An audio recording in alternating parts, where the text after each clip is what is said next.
Bonjour et bienvenue dans ce nouveau tuto sur la chaîne XFIT Design. Moi c'est Jonathan Dia, ingénieur architecte. Aujourd'hui nous allons voir ensemble ce qu'il faut connaître avant de faire le plan d'électricité sur le logiciel Autodesk AutoCAD. Et pour cela je vais prendre un extrait d'un projet que j'avais eu à réaliser. Et nous allons ensemble comprendre le vocabulaire qu'il faut préalablement connaître avant de faire les plans d'électricité sur AutoCAD.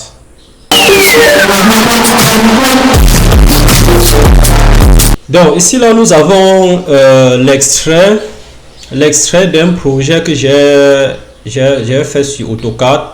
Donc comme nous pouvons le voir ici, j'ai le tableau de légende. Donc le tableau de légende de tout ce que j'ai dans mon projet. Ici là j'ai le plan du penthouse parce que là il s'agit d'un R+3 avec penthouse, et à ce niveau on a le plan du rez-de-chaussée qui est en fait le plan des étages courants quoi. Voilà. Donc pour cela qu'est-ce qu'on a? Vous allez voir que à ce niveau on a un tableau de légende qui regroupe tout ce qu'on a au sein de notre projet. Donc nous avons ici là par exemple au niveau des symboles, bon ça c'est les symboles de la plomberie. À ce niveau on a les symboles électriques. Nous avons ce qu'on appelle les interrupteurs simples allumage. Vous voyez, donc l'interrupteur simple allumage, on a ici là un interrupteur double allumage va et vient. Donc on a un interrupteur simple allumage va et vient. À ce niveau on a un interrupteur simple allumage double. Ça veut dire que vous avez un onglet où vous pouvez actionner deux éclairages à la fois. Donc là on va venir dans le plan et on va voir un peu comment sont organisés, sont représentés les éléments dont on vient de voir là. Si nous venons par exemple à ce niveau, vous voyez ici là qu'on a un appartement de 2 chambres. On a un appartement de 2 chambres à ce niveau où on a une première chambre là et on a la chambre principale avec sa salle de bain à ce niveau. À ce niveau là on a une deuxième chambre et avec une autre salle de bain mais plutôt en externe. Cette salle de bain doit se partager avec les visiteurs. Et à ce niveau là on a un séjour. Donc l'entrée de notre appartement c'est ici et on voit bien qu'on a la cage d'escalier ici. Donc prenons l'exemple de notre premier appartement pour comprendre un peu comment le plan d'électricité fonctionne. Donc lorsqu'on arrive au niveau par exemple de la cage des escaliers là, qu'est-ce qu'on a ici? Vous avez ici là une applique murale. Bon, si on vient par exemple au niveau du tableau de notre lien, vous allez voir ici là qu'on a une applique murale décorative. Bon là c'est sa puissance. Donc comment est-ce que l'applique murale qu'on a au niveau de notre escalier s'y fonctionne? Lorsque vous arrivez, il y a ce qu'on appelle un détecteur de présence. C'est-à-dire que lorsque vous arrivez, ces éléments-ci là déclenchent automatiquement. Ça a un signal que ça transmet au niveau de la lampe ici pour que ça puisse s'éclairer. Bon, sauf que associé à cela, il y a aussi les luminaires de hall qui sont aussi associés au détecteur de mouvement ou encore détecteur de présence. Donc vous avez à ce niveau là, comme ça ce sont des détecteurs de présence. Ça veut dire que lorsque celui-ci là, celui qui est dans l'appartement, lorsqu'il ouvre la porte ici, il a directement un détecteur de mouvement ou de présence à ce niveau là qui déclenche directement les lampes à ce niveau là. Par rapport concernant concernant les détecteurs de présence, il y a les détecteurs de présence de sécurité incendie, il y a les détecteurs de présence alarme, il y a les détecteurs de présence luminaire. Et les détecteurs de présence sont caractérisés par 3 éléments principaux. Le détecteur de présence est caractérisé premièrement par sa portée. Ça veut dire qu'à partir de combien de mètres mon détecteur de présence entre en activité. Ça c'est le premier élément qui caractérise un détecteur de présence. Il y a maintenant la durée. Ça veut dire qu'après que ma lumière, lorsque je m'approche d'un détecteur de présence et que les lampes s'éclairent, après combien de temps le détecteur de présence ne doit plus travailler? Donc, en troisième caractéristique, il y a ce qu'on appelle maintenant la sensibilité. Ça veut dire que si par exemple vous êtes immobile, est-ce que rien qu'en bougeant peut-être votre pouce ou bien une partie de votre corps, ça déclenche automatiquement? Donc là, ça ce sont les trois éléments principaux qui caractérisent un détecteur de présence ou de mouvement. Bien. Donc à ce niveau-là, on a ce qu'on appelle le détecteur de présence. Donc c'est généralement bien au niveau des cages d'escalier. Bon, c'est vrai qu'on peut aussi utiliser les boutons pour soi. Maintenant, lorsqu'on arrive donc au sein de notre appartement, là, on n'accède pas le séjour. Donc, nous voyons bel et bien qu'on a un séjour ici.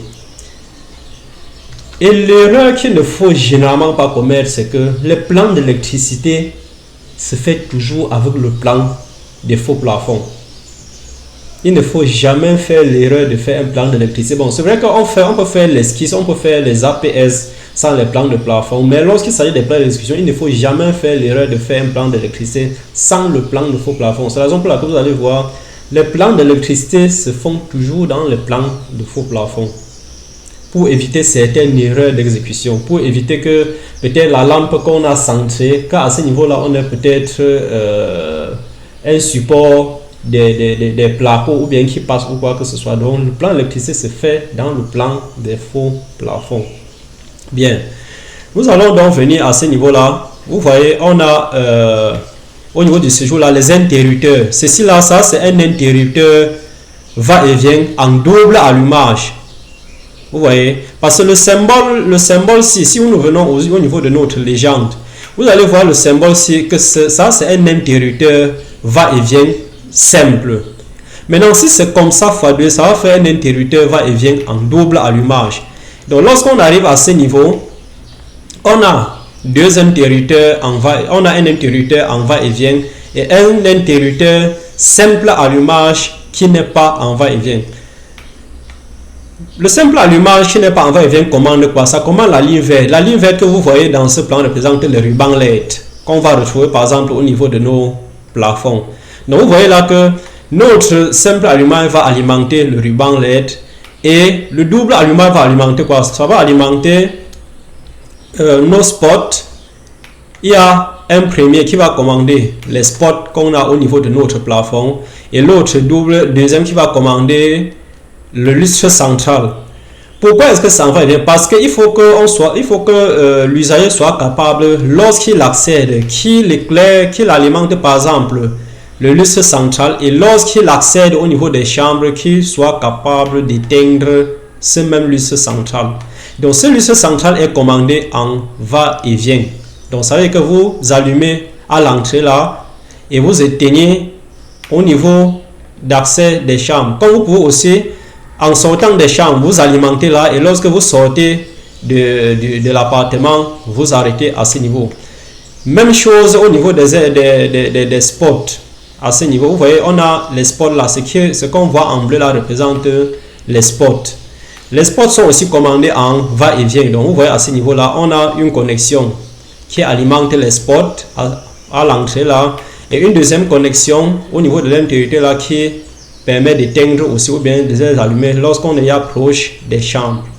Donc voilà un peu comment fonctionne l'électricité par exemple au niveau du séjour. Donc si on vient par exemple plus haut là, on a une terrasse et on a uniquement un simple allumage. Donc lorsqu'on veut arriver à la terrasse, si c'est par exemple en soirée, on actionne là et automatiquement les deux lampes là brillent. Donc si on vient maintenant au niveau de la chambre, vous allez voir au niveau de la chambre qu'on a l'autre interrupteur en double allumage va-et-vient. Et l'erreur aussi qu'il ne faut jamais commettre lorsque vous positionnez vos interrupteurs, c'est que il faut toujours positionner les interrupteurs opposés au sens d'ouverture des portes, parce qu'on ne peut pas ouvrir une porte et ça part couvrir l'interrupteur. Donc il faudrait que quand vous accédez à votre porte, que vous soyez capable d'ouvrir la porte et peut-être avec la main gauche ou la main droite d'actionner votre interrupteur sans inconvénient. Donc on a donc à ce niveau là, vous voyez le sens d'ouverture de la porte est ainsi, et à ce niveau on a un interrupteur double allumage va-et-vient. Le premier commande quoi? Le premier commande les spots. Et l'autre deuxième commande la lampe centrale, ou encore appelée lustre centrale. Ça veut dire qu'on a les spots et l'autre lustre centrale qui est commandé en va-et-vient. Bon, maintenant, à ce niveau, vous voyez, on a un simple allumage. Le simple allumage, c'est la commande le ruban LED. Parce que généralement, dans les conceptions architecturales, au niveau des conceptions électriques, j'aime commander les rubans LED en simple allumage parce que bon, généralement ce sont des éléments, les rubans LED sont généralement utilisés pour veiller ou bien pour dormir. Donc, du coup, inutile de commander ça en va-et-vient. Donc, on commande et vous voyez que il y a un va-et-vient à l'entrée là et l'autre va-et-vient en tête de lit. Pourquoi est-ce qu'on met ici en tête de lit? On met en tête de lit parce que qu'importe la position que vous avez au lit, vous avez la possibilité d'éteindre facilement votre lampe. Bon, c'est bien.